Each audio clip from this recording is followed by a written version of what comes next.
He was a multimillionaire, businessman, friend to the stars, predator, and trafficker.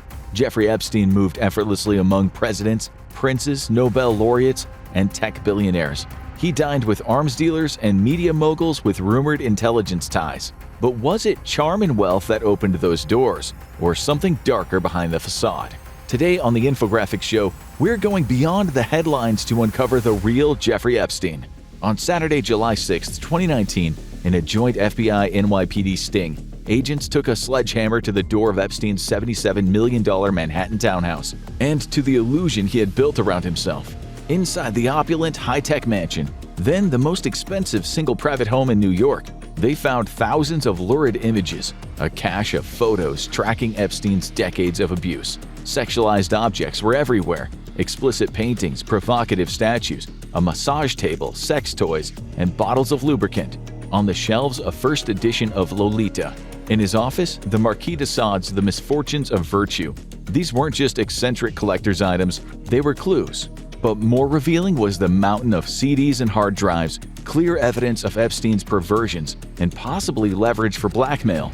There were framed photographs showing him with tech titans Elon Musk and Bill Gates. In one frame, a dollar bill signed by Gates himself with a cryptic message scrawled across it, "I was wrong."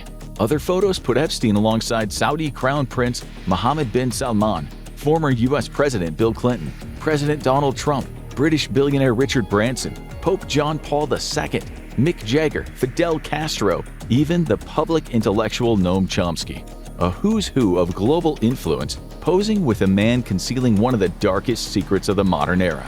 Security cameras dotted room after room, and those were just the ones you could see. A victim later said the house was wired top to bottom with hidden cameras feeding a central security room. It was hard not to wonder if Epstein recorded powerful people in compromising situations. One New York Times reporter later wrote that Epstein had boasted, off the record, about being a collector of dirt on the world's high and mighty. And as if it couldn't get any stranger, the house displayed a large painting of Bill Clinton in a blue dress and red high heels, a nod to the Monica Lewinsky scandal. It was later falsely rumored that Epstein also owned a painting of George W. Bush by the same artist, showing him in the Oval Office with a paper airplane beside toppled Jenga blocks, a reference to 9/11. Whatever the truth, one thing was undeniable: Epstein had a dark and unsettling sense of humor. And he was very, very rich. The Manhattan townhouse was just one of many properties. He owned a 70-acre private island in the U.S. Virgin Islands, Little St. James, better known as Epstein Island.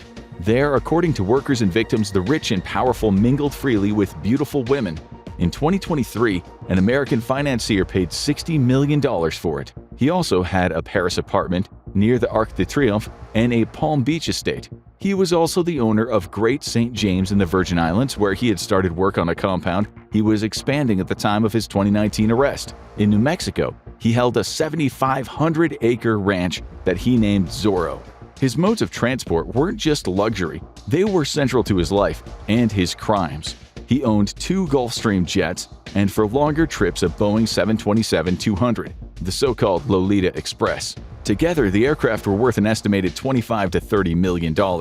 He also kept 2 helicopters and a small fleet of luxury vehicles: 7 Chevrolet Suburbans, a cargo van, a Range Rover, a Mercedes-Benz sedan, a Cadillac Escalade, and a Hummer II, to name a few. Across his properties, high-end furniture and expensive art were everywhere. One home was even designed by a French interior decorator known for working with royalty. It all pointed to serious money. And that was just what he let people see. His exact net worth was unknown, but it certainly ran into the hundreds of millions, maybe even over $1 billion, as his lawyers would later claim. In 2025, Senator Ron Wyden released a partial summary indicating banks that had flagged more than $1.5 billion in suspicious Epstein-linked transactions. It detailed thousands of wire transfers running from the early 2000s through 2019. The money moved through a network of offshore entities, Russian banks, women from Eastern Europe, Israeli tech companies. It was a long trail. And this was a man who started as a math teacher who somehow landed a job at a prestigious school without a degree. In 2008, following his first arrest for sex crimes, he received what's been called a sweetheart deal. It wasn't just the deal of a lifetime, but one that seemed to defy belief and undermine the U.S. justice system. Despite investigations showing that he had trafficked dozens of victims to his Palm Beach mansion, he only got an 18-month sentence, and not the kind that any other inmate will ever experience. Instead of state prison, he was sent to the Palm Beach County Stockade. At his lawyer's request, he was first placed in a separate dorm, and then he moved to the Stockade's infirmary. The infirmary had never been staffed before, but for Epstein, men and women were hired to fill it.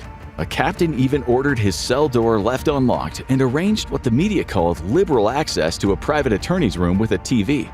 Many of his victims were poor, recruited from local high schools with the promise of easy money.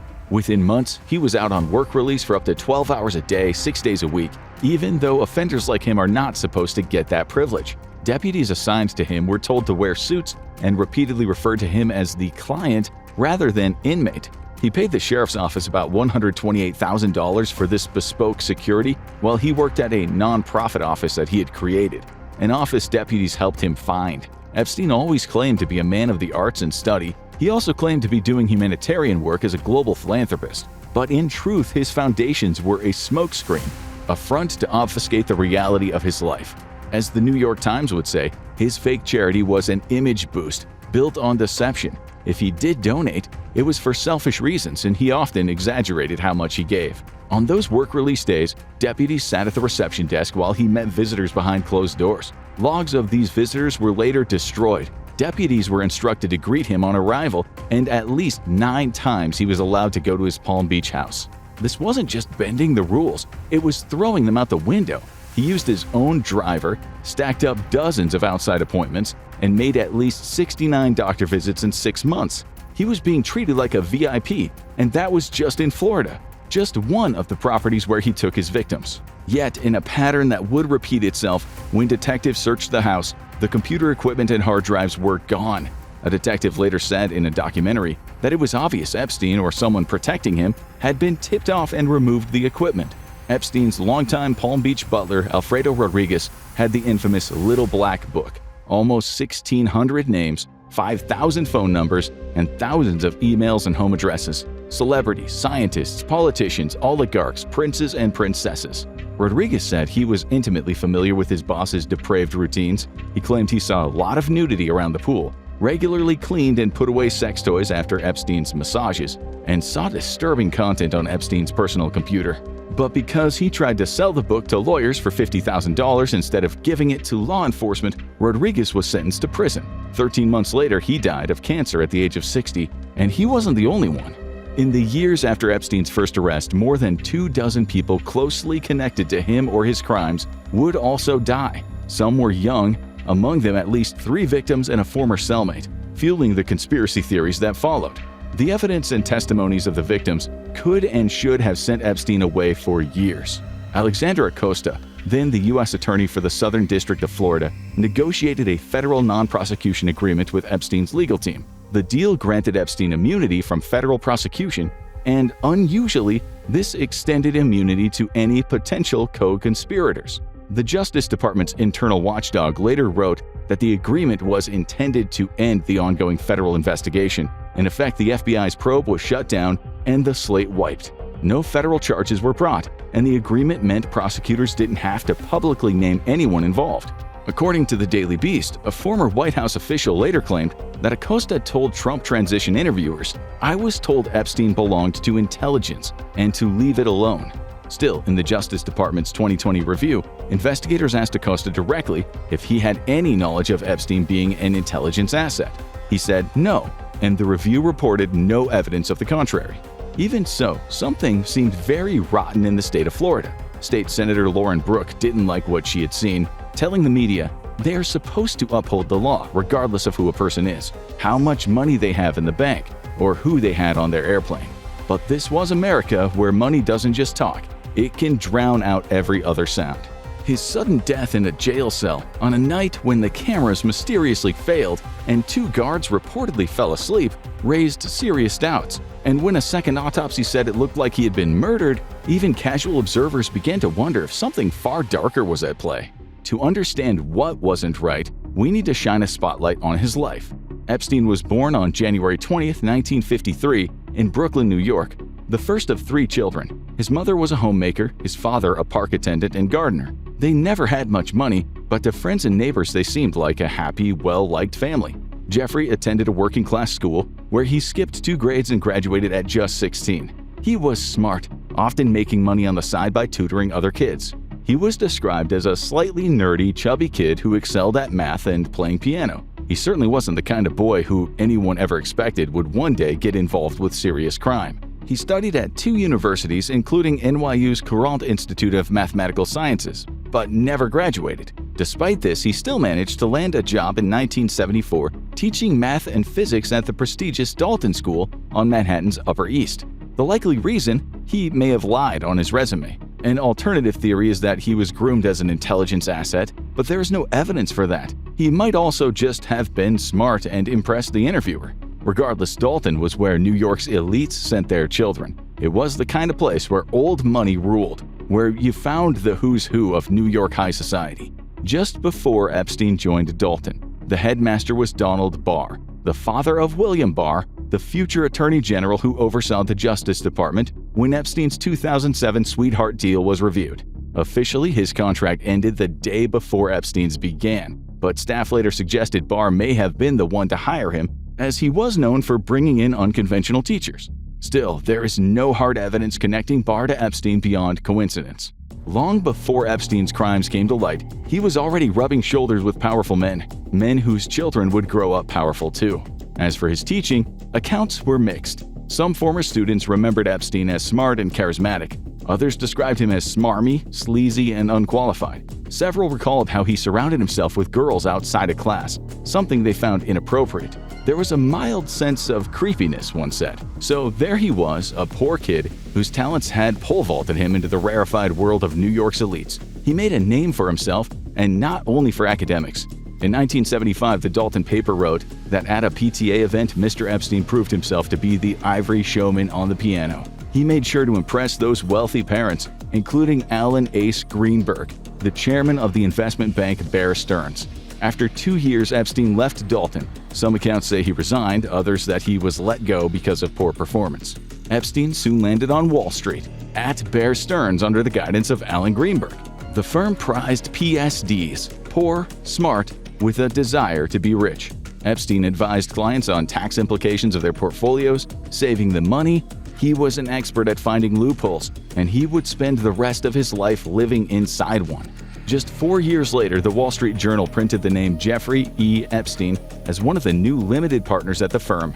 That was the same year that he was featured in Cosmopolitan magazine as the Bachelor of the Month, the first of several articles that would be published about him over the years, discussing his many talents. The Cosmopolitan story said this 27-year-old maverick was a financial strategist who talks only to people who make over $1 million a year. The short write-up called him a New York dynamo who was seeking a cute Texas girl. Money and sex were seemingly already the chief motivations of his life. In 1981, Epstein left Bear Stearns. It's not certain why, but according to one of his former associates, it was because he had been discovered executing illegal operations. Epstein would later deny this, and the evidence is lacking. For a while, he became a fixer, a financial bounty hunter, helping wealthy people get back money they had lost to fraud.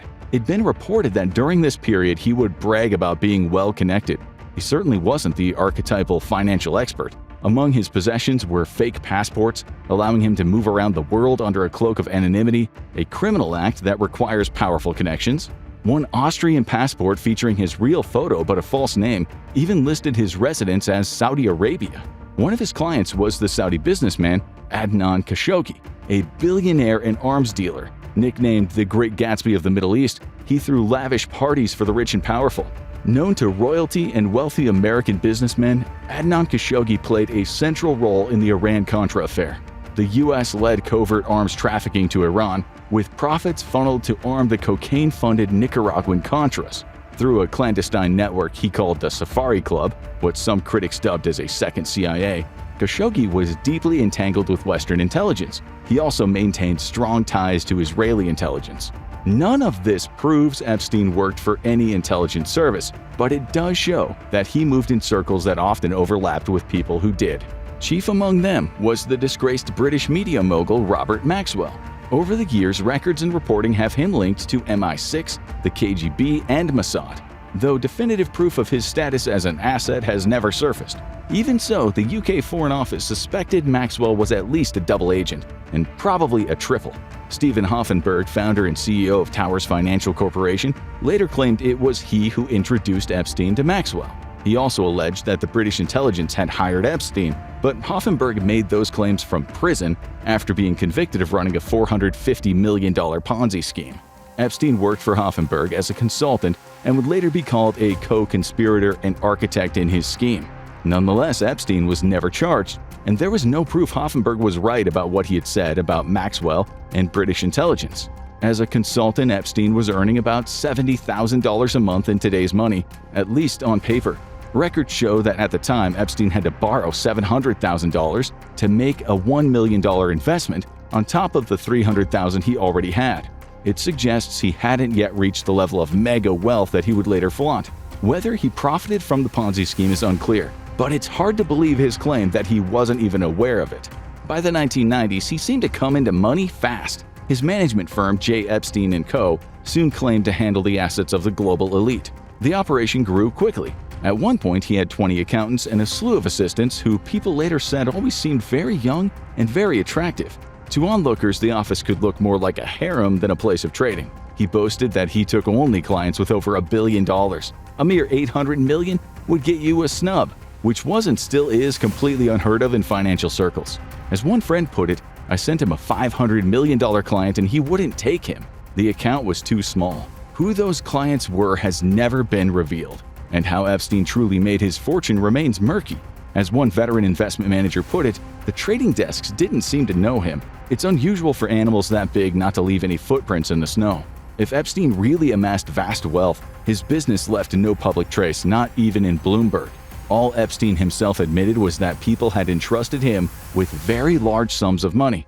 Beyond that, there's no evidence that he ever earned clients millions or billions through his legendary trading skills.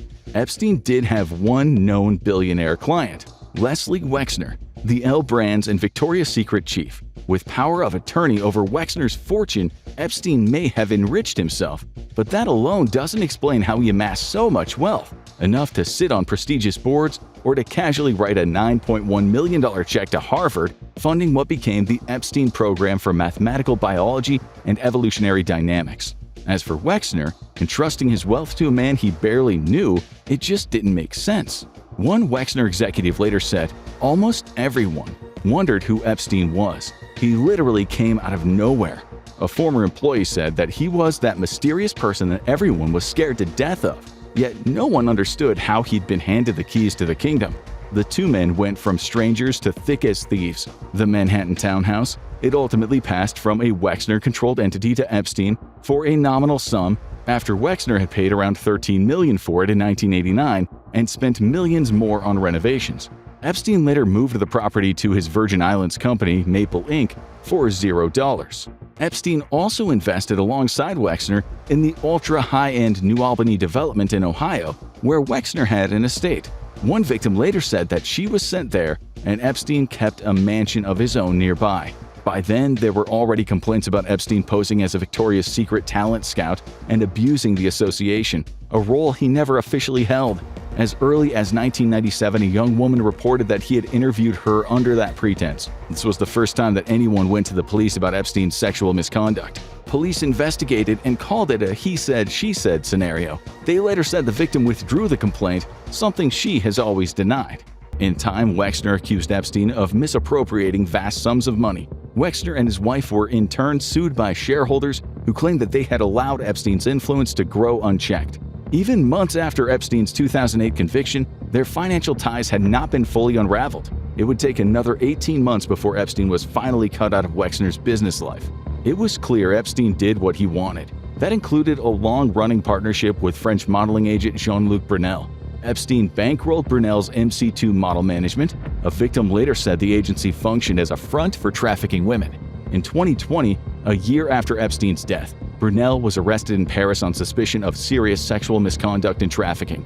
In 2022, he too was found dead in his jail cell. His death in custody didn't involve sleeping guards or faulty cameras, but it certainly added fuel to the theories that were now burning holes in people's minds. Some of Epstein's money and access may also trace back to Robert Maxwell, father of Epstein's longtime partner and accomplice in crime, Ghislaine Maxwell. Robert Maxwell was a Holocaust survivor who fought with distinction in the British Army after the Nazis killed his entire family.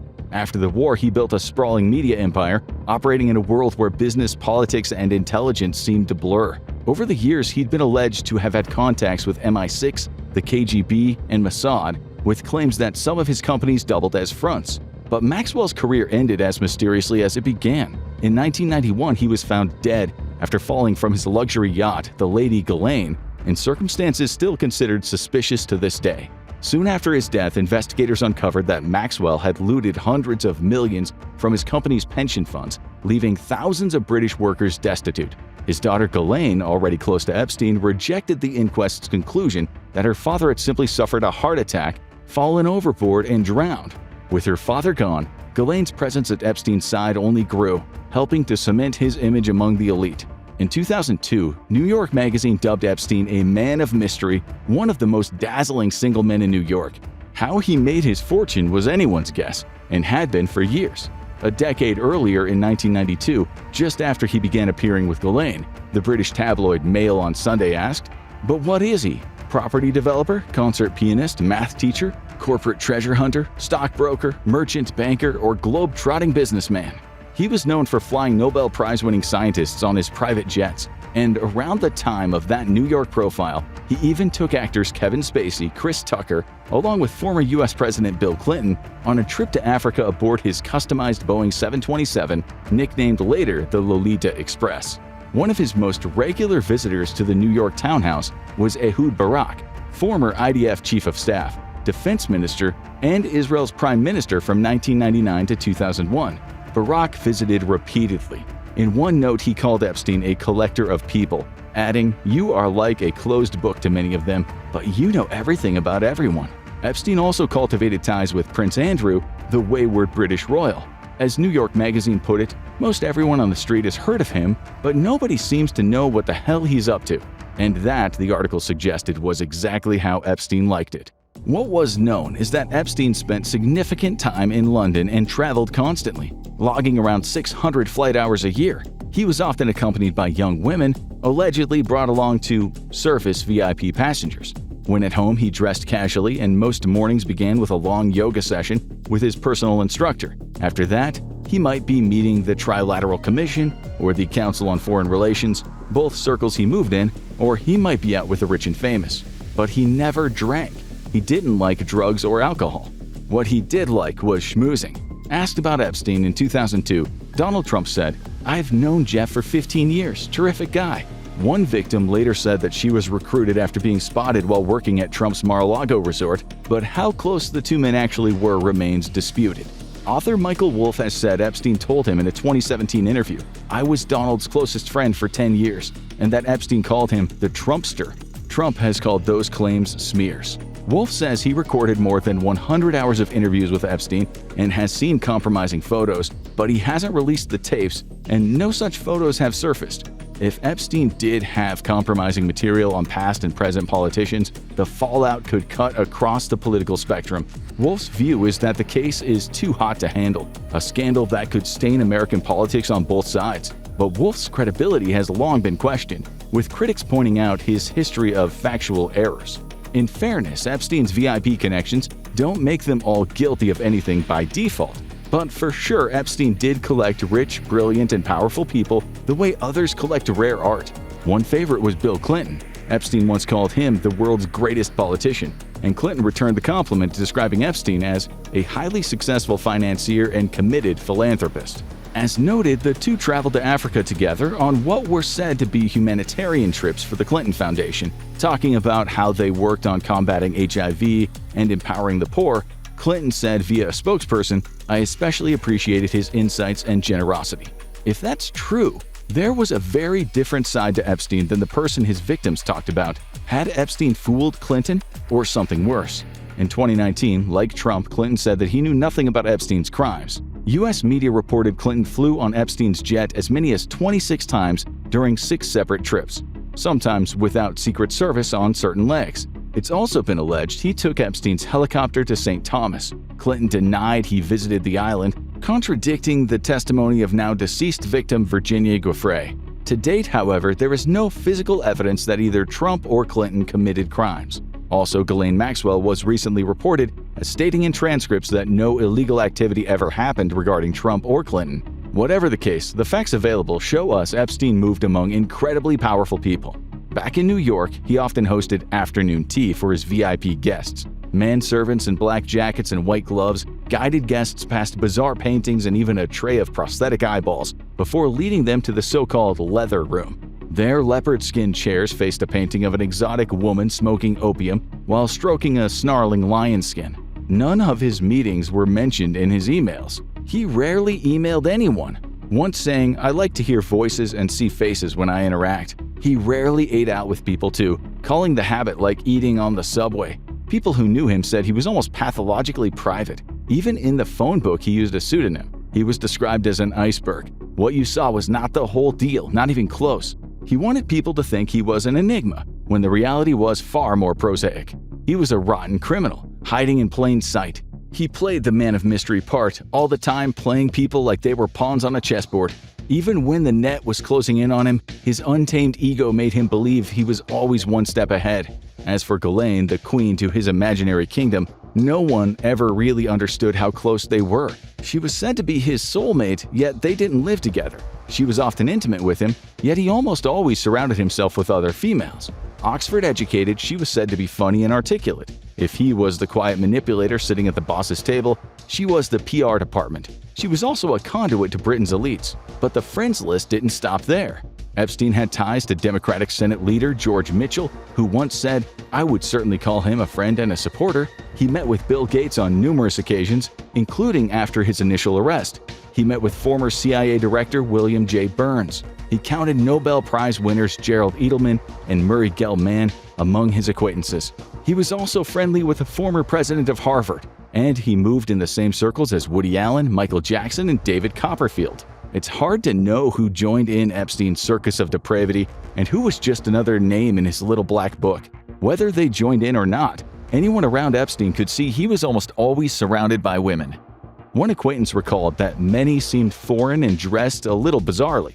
At one cocktail party Ghislaine Maxwell organized for Prince Andrew, a guest later admitted she was horrified by the number of weirdly dressed Russian models. To those who suspected he was up to no good, he acted untouchable. His message to digging journalists was stark. When journalist Vicky Ward interviewed 3 girls who'd become Epstein's victims for a Vanity Fair story, he threateningly told her, "That makes me unhappy." He subsequently attacked her integrity, even sending fake letters allegedly from Ward's witnesses to the editor. Maxwell delivered similar threats to girls and women who thought about speaking out. One woman, whose complaint about what happened to her and her sister was ignored by law enforcement, said Maxwell warned her that her life would be destroyed. She moved home several times, yet Maxwell somehow always found her and kept calling her at home, making it clear that they knew where she was.